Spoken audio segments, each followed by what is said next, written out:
I want to start out by saying thank you to the Rural Center for their commitment to North Carolina.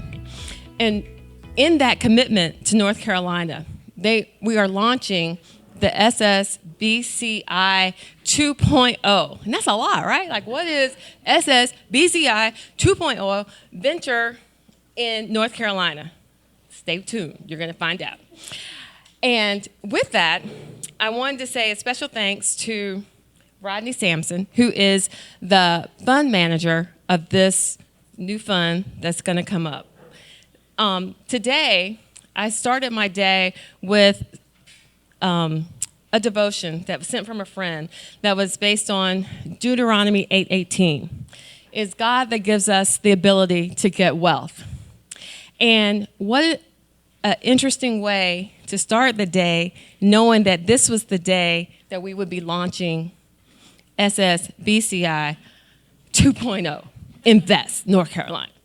So now that we kind of know, and for me, grounding me on the shoulders that we stand on, I want to give a little bit about what is the purpose? What's the whole point of this? The purpose of 2.0 versus 1.0 is that it's 5 times the money. We're going from 10 million to 50 million in venture capital investment in North Carolina.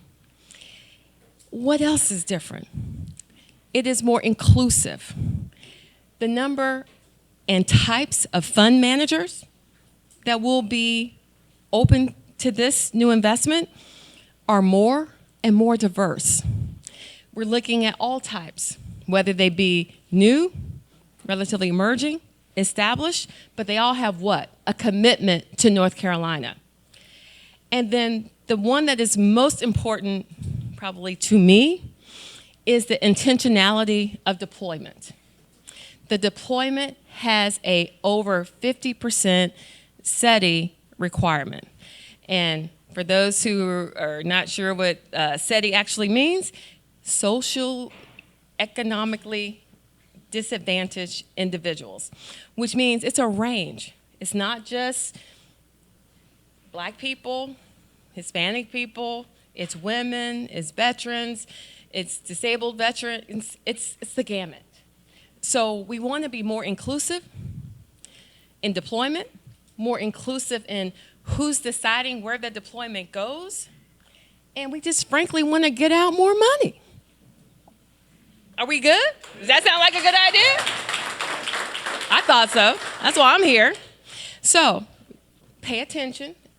As my friend Rodney says, I want you to lean in to all that you're going to hear tonight. Really lean in. I want you to, he always says, double click on this. Who even knows what that means exactly? But double click on it because you're gonna be wowed. I'm sitting here, I'm a wild. And I think just be ready to act and to move when this is over. So we're gonna have and move into Lift Every Voice. And then after Lift Every Voice, the next voice you will hear is Patrick, the CEO of the North Carolina Rural Center. He will be up to give you opening remarks. So thank you. Let's get ready.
Good evening, everybody, and welcome. This has been an incredibly high-energy crowd, so that's always good to see. I just want to say that I know there's somebody in this room that's asking themselves, what in the world is the North Carolina Rural Center doing in downtown Durham on a Tuesday night? So there is a reason. I assure you there is a purpose, and I want to just take a few minutes here to take you on a quick journey across 36 years of the Rural Center's history. We opened our doors back in 1987, and some people in this community were very important to the development of the Rural Center. Andrea Harris was a longtime board member of ours, and I learned a lot by listening and being able to interact and to know Andrea for a period of time. And a number of other folks also were very influential and served on our board of directors over the years. But the issue that's always been really important to us, and there are many, water and sewer infrastructure, broadband these days, as you might imagine. But one issue that's always been recurring across our 36 years history has been the issue of capital access. And we care deeply about how do we improve capital access to people, individuals, businesses, and to communities that historically have not had the access that perhaps they needed or should have had. And how can we make that better, and how can we strengthen it? And we hope with, as I get to SSBCI 2.0, that we really have reached a transformational moment where we can have really lasting impact in a lot of ways, in a lot of meaningful ways for a lot of you in the room, for this community and for many other communities across this state. The very first program that our board of directors chose, it wasn't envisioned in the beginning of the Rural Center that we would operate programs, but the very first program of the North Carolina Rural Center that was started was a microenterprise loan program based on the Bangladeshi model of Muhammad Yunus, who many of you know, who won the Nobel Peace Prize for his work in Bangladesh. That model we started in 1989, ran the microenterprise program for many years. And then before too long, our lending activity changed a little bit. We added a program in 1994 called the CAP program, or Capital Access Program. We're the second state in the country to have a CAP program, second to Michigan. And for the next 15 years, we did that. And then around 2010, we had another opportunity. In the aftermath of the Great Recession, when capital markets weren't really working very well for anybody, Congress passed the 2010 Small Business Jobs Act. And part of that was creating a new program to be run by U.S. Treasury called the State Small Business Credit Initiative. And with that came an allocation, essentially a block grant to every state in the country and 5 U.S. territories that allowed those states to decide themselves how best to deploy that capital in order to get those capital markets working again. And in 2010, the Rural Center was approached by Governor Perdue at the time, and we were asked to deploy $46.1 million, North Carolina's allocation, to the state of North Carolina, to the entire state of North Carolina. So we don't do this just in the rural parts of the state. We do the SSBCI programs throughout the entire state of North Carolina. And we started 2 lending support programs. We kept the CAP program, Capital Access Program. We added a loan participation program. Those 2 programs are used by banks, CDFIs, and federally insured credit unions in the state of North Carolina to really help them mitigate the risks of small business lending. And then we also added our first ever equity program called the Venture Capital Program, or Fund to Funds program, and we invested $10.3 million in 4 funds. And at least two of those funds are with us tonight. I see NCInvest fund partners sitting here, and also Hatteras fund standing over here. And we had really good results with that. The first SSBCI program didn't have requirements from the federal government or from U.S. Treasury down to us around socially and economically disadvantaged individuals and communities, but we did that ourselves anyway, and we ended up having one of the top 5 programs in the country. Out of all the states and the 5 U.S. territories, we ranked in the top 5 for the way that we were able to get those loans and those investments out, and to have a fairly diverse group of borrowers and company owners that receive those investments and those loans, even when we weren't required to. But then, fast forward to 2022 and the America's Rescue Plan Act. We never dreamed that. We thought SSBCI was a one-time thing. I will tell you, between 2010 and now, we've recycled that $46.1 million 3 times, and we've leveraged a little over $1 billion in private investing and private lending to go alongside what we've been able to do with our 3 programs, and we're really proud of that track record. ARPA comes along and reauthorizes SSBCI at a national level with 4 times the money. So we were asked by the North Carolina General Assembly to deploy $208 million on behalf of the state of North Carolina across the 3 programs that we operate. And so some of that money will be deployed in the loan participation program, and in the Capital Access Program, and we will partner up. We couldn't do anything without partnerships. Partnerships is the key. And we've partnered with banks, we've partnered with North Carolina's CDFIs and with credit unions for them to use our lending programs, and that's how we will get out a good chunk of the money across those 2 lending programs. But then we've also got another round that we want to do with our Fund of Funds program, our venture capital program, and that's where NCInvest comes in. And now the ARPA version of SSBCI, the 2.0 version, has SETI requirements in it, and we've even gone beyond that, and our goal at the end of the day is to deploy 50% of the capital that we get into SETI-eligible businesses and communities. And it's a pretty tall order, and it's one that we hope at the end of the day we'll be able to say that we can check that box and we achieved it.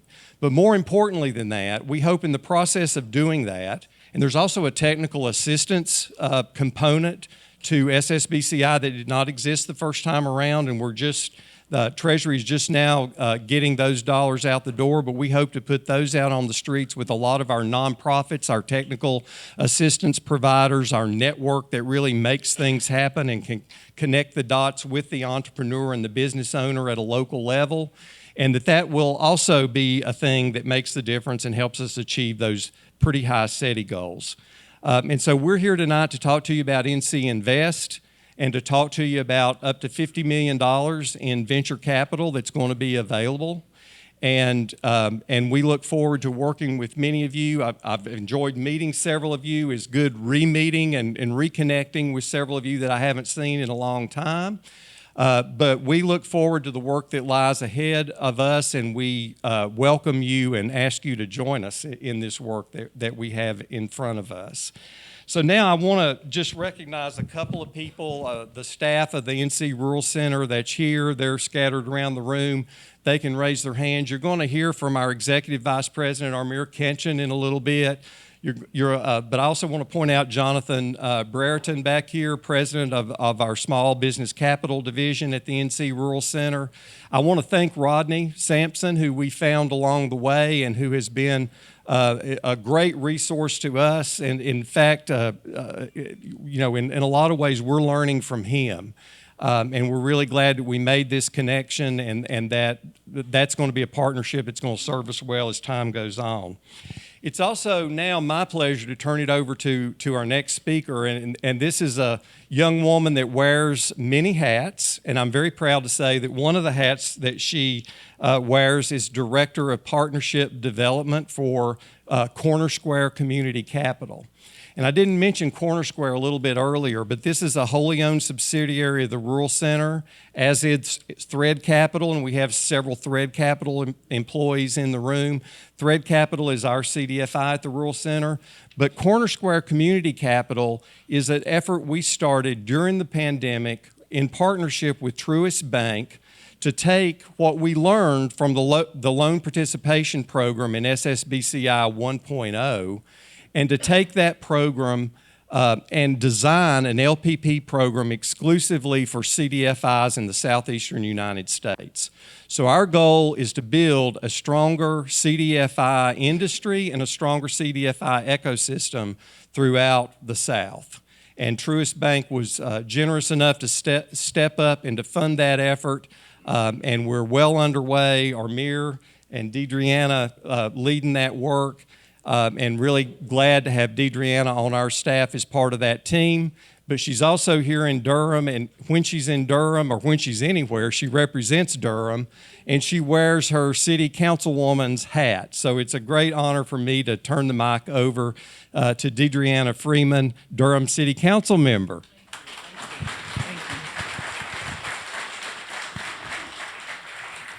Thank you, everyone. Anyone that knows me, I'm a behind-the-scenes kind of gal, and being in front is not my thing. But I do want to welcome you all. For those of you who aren't familiar, this is the Bull City, and I want to welcome you to the Bull City. On behalf of my mayor, Elaine O'Neill, and my city council colleagues, this city is a remarkable city. It's one of the best cities in America. And I have to say that it's so monumental to be here tonight, the last day of Black History Month, marking this in a building such as the North Carolina Mutual and the legacy of Mr. Merrick. And just know that, when the name Andrea Harris is called, and folks who do this work like Carl Webb, I know he's around here somewhere, you know that this kind of ingenuity and innovation that we need in this SSBCI 2.0 is what is going to move us in the right direction to actually create a system that is different from what we've seen in the past. We know the harms of the past, and as we move to this vision of moving forward, I just want to make sure that we're all on the same page and that we have more partners than we had before. And it's amazing to look across this room and see so many people of color. And I want to say that that's not the usual for any investment space. And so this is what we're endeavoring to do. And I just want to thank you for being here. Thank you. And now I'll turn it